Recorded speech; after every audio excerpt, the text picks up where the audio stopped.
सल्लि अला सय्यदना व मौलाना मुहम्मद व अला आलि सय्यदना मुहम्मद व बारिक व सल्लिम व ननज़्ज़िलु मिनल कुरआन मा हुवा शिफ़ाअ व रहमतन लिल मुमिनीन। अल्लाहुम्मा या रब्बी या हय्यु या क़य्यूम बितिलावतिल कुरआन या रब्बल आलमीन या अरहमर राहिमीन वग़फ़िर लना वरहमना व तुब अलैना इन्नका अंतत तव्वाबुर रहीम। व सल्लल्लाहु तआला अला हबीबिही सय्यदना मुहम्मद व बारिक व सल्लिम। ला इलाहा इल्लल्लाह मुहम्मद रसूलुल्लाह सल्लल्लाहु अलैहि वसल्लम। नहमदुहु व तआला व नसल्ली व नसल्लिम अला रसूलिहिल करीम। बिरादरान इस्लाम, मेहमान मेज़बान आलिम असांजा पीरे तरीक़त असांजे इलाइक़नि जा मशहूर मुर्शिद कामिल उन्हनि जा बचड़ा रब्बुल आलमीन जल शानो मनवालहू तव्हां असां सभिनी जो वेहण क़बूल फरमाए हिते अचण क़बूल फरमाए, हे ॿुधण क़बूल फरमाए। असांजो अचण हिन हज़रत महबूब शाह साहब जे अर्ज़ ते उन्ही जी महिरबानी सां थियो आहे। ॿियो नंढड़ो हाफ़िज़ जंहिं चयो त साईं मुनीर अहमद खे ज़रूरु चइजो त साईं मुंहिंजी दस्तार बबी खे अच।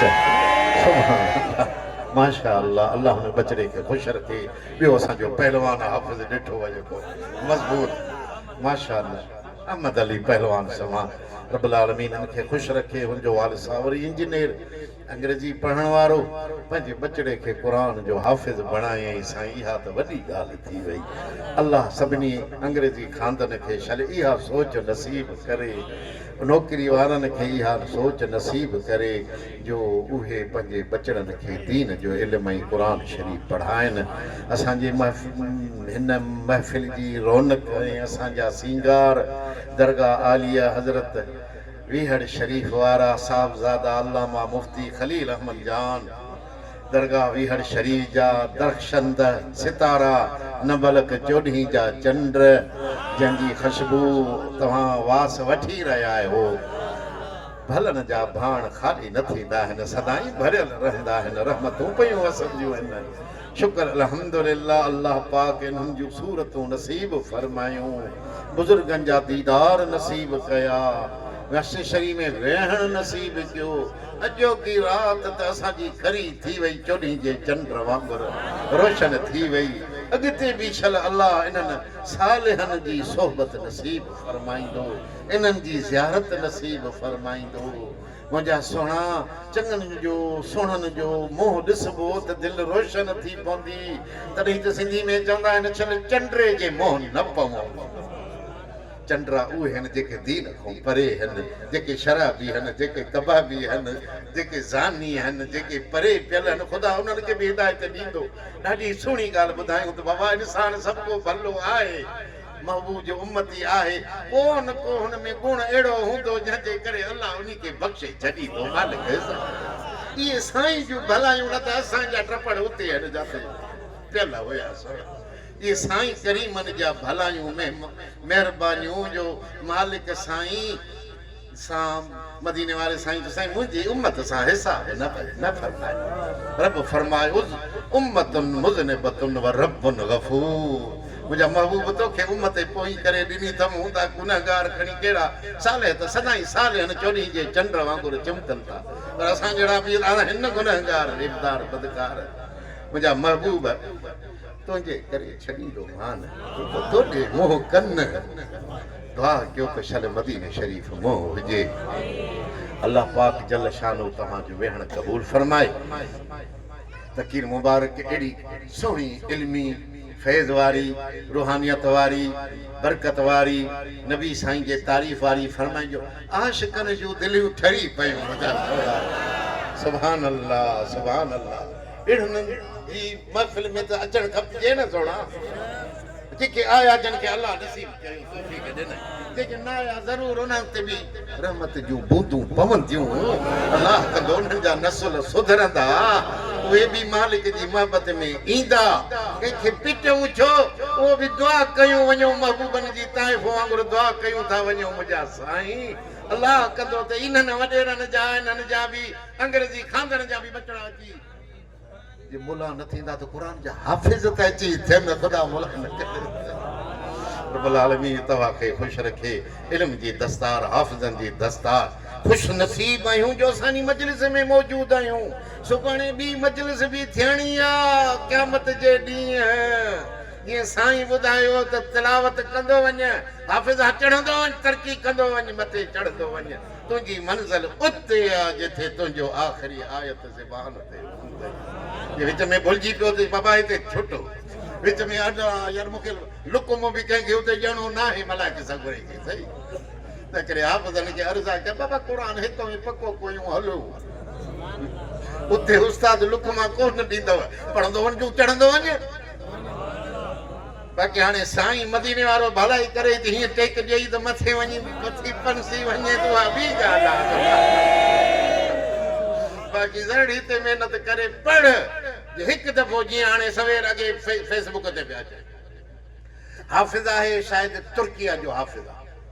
हिकिड़ी के मां ॿुधंदो हुउसि हज़रत अमीर उस्मान गनी रज़ी अल्लाह ताला अन्हु हिकिड़ी रकात में क़ुरान सॼो पढ़ी वियो। सुभान अल्लाह। जे मां इहो पढ़ियो बि ऐं मां ॿुधंदो हुउसि ताबईन मां हज़रत सईद बिन हातिमा या जुबैरा रज़ी अल्लाह ताला अन्हु उन बि ताबईन मां उन बि पढ़ियो। हज़रत इमाम अबू हनीफ़ा बि ताबईन में आहे, उन बि क़ुरान शरीफ़ हिकु रकात में। सुभान अल्लाह। पर हाफ़िज़ खुदा करे को गोरो आवाज़ न हुजेसि, ईअं पढ़ंदो हुजे जीअं पाणी पीअंदो थो वञे पीअंदो थो वञे। ईअं बि आहिनि क़ुरान में, मदीने शरीफ़ में आहे हुज़ैफ़ी जेको पढ़ंदो आहे एॾो त गोरो आवाज़ जो तो अरब बि तौबह कंदा आहिनि साईं। खुदा करे जो इहो पढ़ी वञे। हाणे इहो जो तरावियूं पढ़ाए त कॾहिं पूरा थी सी कि भला मेरा त मां त ॿाहिरि रहंदा आहियां थोरी चङा भला आहियां। अल्हम्दुलिल्लाह। हाणे साईं इहो कॾहिं पूरो थींदो अलाह, सुबुह थींदी तॾहिं वञी पूरो थींदो साईं। वॾो गोरो आवाज़ सुबुह जे आवाज़ करे पढ़ंदा आहिनि न हाफ़िज़, इहो बीहंदा आहिनि इमाम सगोरा। मां आवाज़ सुञाणे वेंदो हुउसि, मां चयो इहो आयो आहे हुज़ैफ़ी, मां त ॿ पढ़ंदा बाबा। वरी हिकिड़ो ॿियो आहे उनजो अलाए छा नालो आहे, मां चयो उहो जो आवाज़ ॿुधंदो सुञाणंदो उहो त वरी उथी बीठी पढ़ंदो। सुभान अल्लाह सुभान अल्लाह। अल्लाह कंदो त जीअं अॼु मजलिस में हाज़िर आहियूं त सुभाणे ॿी मजलिस जेका नबी सरदार जी थींदी, जिथे हाफ़िज़नि खे इनाम मिलंदा, इकराम मिलंदा। मुंहिंजा सुहिणा मुंहिंजे पीउ माउ खे हार जीअं हिते हार था पारायो, उते वरी ताज पाराया वेंदा। पीउ माउ खे इंजीनियर साहब कमाए वियो, ख़ुदा जो कसम जन्नत जो ताज मिली वियो, बाक़ी ॿियो छा खपे। सुभान अल्लाह। साईं बादशाह फरमाईंदा न जेको असां तॾहिं ते वेही बादशाही था कयूं, हिननि वॾेरनि अमीरनि वज़ीरनि खे ख़बर त लठियूं खणी अची अहिड़ो कनि, तव्हां उथो असां था वेहूं। तॾहिं जी बादशाही दिलनि जी बादशाही आहे जंहिंखे अल्लाह नसीब फरमाए। हाफ़िज़ साहब खे लख लख शाबसूं मुबारकूं, अल्लाह उन्हनि खे बरकतूं ॾिए। तव्हांजो वक़्तु बि असांखे बि वरी पोइते वञिणो आहे मुंहिंजा सुहिणा। पर हाफ़िज़ वारा हूंदा आहिनि अटकिली माण्हू, अॻ में साईं वारनि खे मोलियुनि खे ॾेई छॾींदा आहिनि, साईं ॾेठा उहे आख़िर च साईं दुआया फरमेसी। ख़बर आहे त साईं जो वेसी त सभई मुरीद पेर ड्रेस न उते पिया वेंदे आहिनि स्कूट ते बाह बाह करे अधु मसी ताईं ख़ाली साईं। पर साईं मोली मोलियुनि खे बि अकुल अथव। अलाह साईं हिननि खे ख़ुशि रखे, सदा आबाद रखे। एक मदरसा कासिमुल उलूम दादू वारो मोहतरम साईं मौली अली वली मोहम्मद, अल्लाह उनखे सेहत ॾे, शफ़ा ॾे, तंदुरुस्ती ॾे। जेका ड्यूटी हिन ॾिनी हाणे बि हुन जा बचड़ा हिते ड्यूटी ॾेई रहिया आहिनि। दुआ कयो त शल अननि जी ड्यूटियूं क़बूल हुजनि, अल्लाह वधीक तौफ़ीक़ बख़्शे। हाफ़िज़ सगोरा 6 सगोरा थिया आहिनि।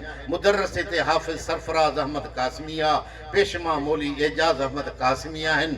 अल्लाह इन्हनि खे ख़ुशि रखे, आबाद रखे, अञा वधीक तौफ़ीक़ अता फरमाए, बचड़नि ते करम महिरबानी फरमाइनि, शफ़क़त फरमाइनि।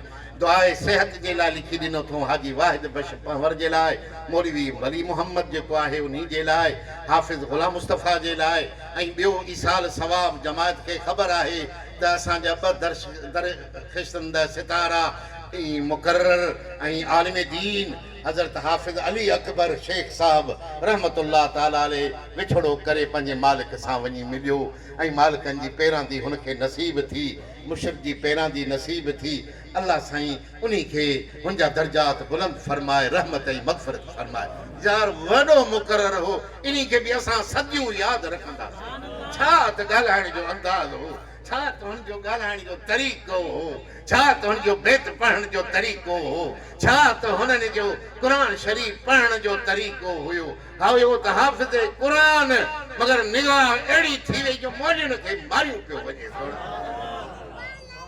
आलम बि अहिड़ो कोन पर ज़ेरूं ज़बरूं इबारत बि अहिड़ी पढ़ी वञे शद मद ॾेई वञे जो ईअं आलम बि कोन पढ़ी सघे सोड़ा असांखे अहल सुन्नत खे वॾो नुक़सान हो अल्लाह साईं अञा रहाए हा पर मालिक जो हिकमत वरी ॿियो को जवान पैदा थींदो इंशा अल्लाह ताला मालिक जी निगाह ॿियो असांजो हज़रत मुफ्ती इज़्ज़त माब हज़रत अब्दुर्रहमान ठटे रहमतुल्लाह ताला अलैह कल रोजाड़े विसाल फरमाए विया आहिनि अल्लाह पाक उन्हनि ते रहमतूं फरमाए उन्हनि जा दर्जात बुलंद फरमाए इहो बि बेबदल आलिम दीन हुया कितरनि खे हदीसूं पढ़ाई मदीने शरीफ़ हाफ़िज़ क़ुरान बि आलिम बि तरी हाफ़िज़ क़ुरान बि ये साईं जन जी ॻाल्हि ॿुधो त हिकिड़ा हाफ़िज़ मां इन जा लफ़्ज़नि जा चौकीदार ॿिया वरी आलिम मानाउनि जा चौकीदार टियां वरी औलिया सगोरा मफ़हूम ऐं राज़नि जा चौकीदार सुभान अल्लाह सो हे हाफ़िज़ यानी मानाउनि जो बि त राज़नि जो बि त लफ़्ज़नि जो बि त इहे त 6666 खां ॻाल्हि चढ़ी वई साईं छो त माना जा बि त लफ़्ज़ हूंदा न उहे मीम ऐन नून ये उहा बि त हूंदी न वरी राज़नि वारा बि उहे बि त हूंदा न 6666 त लफ़्ज़ मुबारक थिया वरी माना जा सिंधी त हलो हल ड्रिग ई ड्रिग साईं उहा जुदा दर्जो वरी जेके राज़ आहिनि जे ॿुधायो त साईं जन ॿुधाइण पिया त जे अञा इब्न जोज़ी अञा जे चुप करे वेहा त 100 तफ़सीर राज़नि जा ॿुधायांसि हा हे टे त तफ़सीर झले न सॼो खणी चोलो फाड़े खणी लारो सुभान अल्लाह बस इहो को महिरबानी थिए त को असां बि चोला फाड़ियूं बाक़ी आहे हूं क़ुरान ॼण त असांखे असर ई नथो करे साॻा लाटूं साॻा चुग लॻा पिया आहिनि निगाह काथे कोड़ो क़ुरान पढ़े राज़नि वारो को ॿुधाए असांखे कुझु न मो ॻोड़ा वही वञनि अल्लाह जो कसम इहो मशहूर वारे साईं में नज़ारो पाण बि रोइन त जमायत बि रोए भुजा सोड़ा एड़ा राज़ ॿुधाइनि एड़ियूं महबूब जी तारीफ़ कनि जो हियां पत्थर दिलियूं चाचे मेहर जहिड़े मस्तोई चांडे जहिड़े ॾुखे माण्हू जेके बेपरवाह कंहिंजी परवाह बि न करंदे हन कुने भगले को कंहिं कुने घते अपन असां घतण वाले बैठे हुन भगल कुने दा कने भज पे तो सही ठह जा ठिकर ठह जा दिला ठह जा हुनदा जो मथू जो यो टुकड़ा भज पवे हुन केहू कुटाए ठहे सी को कारीगर ठहे सी सोना ये कारीगर दिले दे न अल्लाह वाले शुक्र कर जो तू कह न कह नान मुनसल कहें यार अल्लाह साईं साईं की दरगाह को सदा आबाद रखे नक्शबंदी या फैज मुबारक नक्शबंदी कादरी चश्ती हिन तो सभी मदीने वाले साईं दे ना राजे को रंग लगे काला दिल अच्छा थिया महबूब दी मोहब्बत मिली सुञाणप मिली दीन मिलिया ईमान मिली इज्जत मिली गैरत मिली अल्लाह तुसा को खुश रखे अल्लाह ने हाफिज़े को भी खुश रखे सदा सलामत होन आबाद होन मालिक दी मेहरबानी ना बड़ी मेहरबानी अज़ा दे लख शुक्राने जो असा को सालहीन दी ज़ियारत नसीब थी मेरा सोना मात गुनाहगार ऐबदार सोना तो साना ने मिलियो से मुसलमान ना मुसाफा करे ना उनके के असा ना कितने मिले साईं ना कितने मिले इहो असा को भी तो सवाब मिल सी ना असा को भी तो नूर मिल सी ना हदीस से जो मुसलमान आई मुसाफा करे सी अल्लाह सी गुनाह छणेदा वेसी मेरी दादू वाले डाढे अटकी लियो डिंगे भी डाढी हो पर सियाणे भी डाढे हो यार बड़े पीरे फकीर को मने दे बाकी कमरे ने को खुदा हिदायत करे सी अल्लाह करे सी वो भी हासिल रब्बुल आलमीन इनको खुश रखे, इन्हें हावेलियां आबाद रखे, साईं जन जी दरगाह आबाद रखे, खानका आबाद रखे, हावेलियां मुबारक आबाद रखे, बचड़े आबाद रखे, जमायत आबाद रखे, मेरे मुर्शिद दी जमायत सदाई आबाद बीबी जेका जहनान अल्लाह दे वली नान मुनसल के शुक्र है पकड़ अपने मुर्शिद को काबू कर जो को मिल सही खजाना इथों मिल सही मामे चाचे को कौन मिल सही अपने साईं को मिल सही। अल्लाह तुसा को खुश रखे या अल्लाह सदाई मस्जिद आबाद मदरसो आबाद खैर बरकत रहमत हजरत किबला साईं के सेहत आफियत शफा तंदुरुस्ती जमात जे मथों असांजे मथों अहल सुन्नत जे मथों साया काम कायम हुजन अहिड़ा मुड़स सदा आबाद हुजन मुंहिंजा मौला के त फैज़ वठन की त दिलियूं खुश थियन नूरन अला नूर बणजन हम गम कर्ज मर्ज दर्द बलाऊं बीमारियूं शामतूं सभई दूर कर मुंहिंजा मौला फितनन जो दौर आ मुंहिंजा मालिक मुंहिंजा साईं ईमान जी हथ कज लगी पई आ मुंहिंजा मालिक असांजा ईमान महफूज़ कर मुंहिंजा साईं ओ मुंहिंजा मालिक असांजी निस्बत महफूज़ कर शैतान जे शिकारी थियण खां असांखे बचाए असांजी नफ्स मारे खे मुसलमान मोमिन कर सुने नबी जी सुञाणप नसीब कर मिठे मोहम्मद जी सल्लल्लाहु अलैहि वसल्लम जी गुलामी नसीब कर पंतन पाक जी नसीब कर साबन सगोरन सोणन जी मोहब्बत नसीब कर अहलियन जो खैर फरमा अहल बैतन जो खैर फरमा फकीरन जो खैर फरमा खैर